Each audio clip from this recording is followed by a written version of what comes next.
Welcome to Blick Rothenberg and what we hope will be a useful look at the budget and how you're going to be affected by it. And my name is Simon Gompertz. I'm lucky to be joined by Nimesh Shah, who's the CEO of Blick Rothenberg, and we're going to launch straight into a discussion of what happened.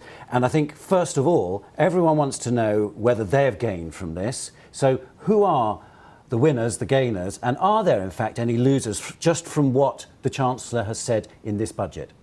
So it's one of those strange budgets today that is actually a fairly neutral budget. If I was to say, are there 5 winners, 5 losers, that's really, really difficult this time round, Simon. We'd already had the bad news.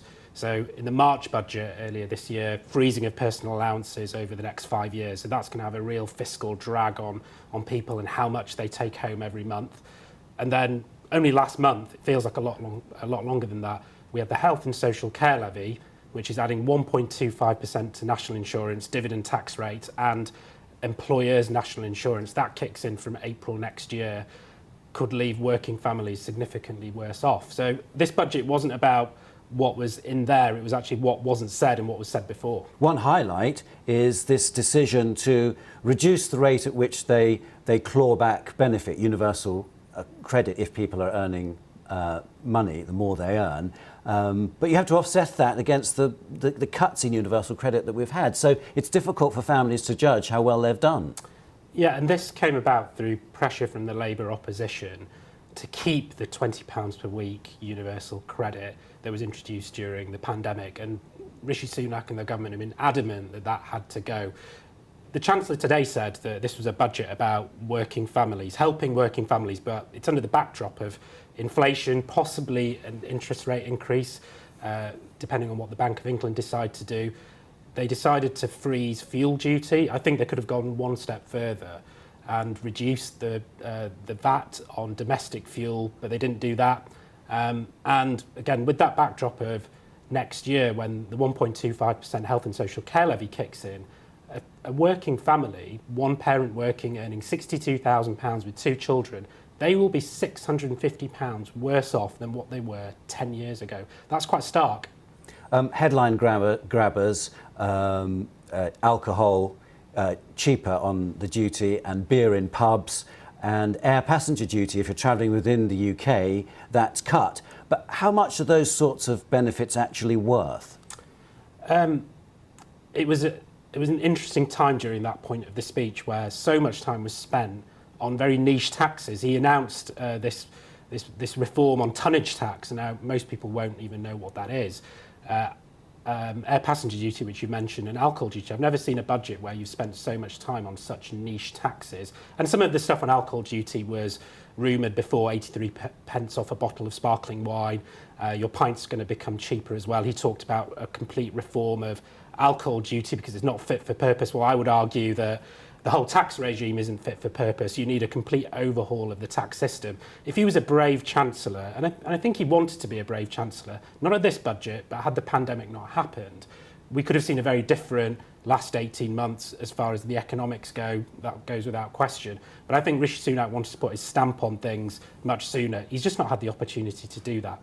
What about businesses, especially small businesses?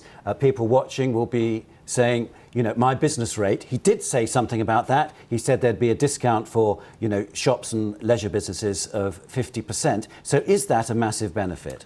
Let's also talk about what wasn't said, though. The 25% increased corporation tax rate in March. But then what he did say today, a discount for business rates, for those businesses in leisure, hospitality and tourism. They've had lots of support during the pandemic, and rightly so. They were probably the hardest hit sectors because of the lockdown impact. So that will run for a bit longer. There were some small announcements on the extension of the annual investment allowance. Again, this has become quite customary now, where they do this almost every year. And some giveaways on R&D tax credits. So a slight extension on the costs that qualify for R&D. But if you're a business, I don't think you're doing cartwheels in the street today. It's still business as usual. So looking ahead, and there's a lot that's contingent from this budget on the economy doing well, isn't there? He's spent money. If it doesn't do well, then he'll be in a pickle. But looking ahead to next year's budgets afterwards. What are we going to see? Because he talked about wanting to bring tax cuts in. He is rolling the dice, Simon. I think you're right about he's relying on the strength of the economic recovery, and it has been stronger than what the OBR forecast. And he's been able to loosen the purse strings slightly in this budget with some small giveaways, creative tax reliefs, R&D I mentioned.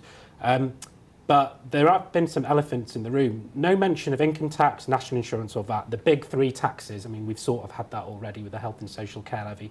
But those taxes generate 75% of all revenue. He wants to be a chancellor that can reduce taxes. I think the corporation tax rate will come down. It was set 25%. That felt high to me. I think it will come down to 23% in the run-up to April 2023 when that's due to come in. I don't think we'll see a budget in March. We may go back to the Philip Hammond cycle, which never really started.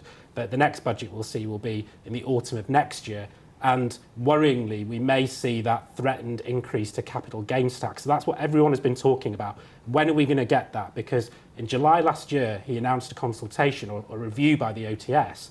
And that said CGT should be increased to income taxes. I think he could finally pull that trigger autumn next year with a view to that coming in either April 23 or April 24.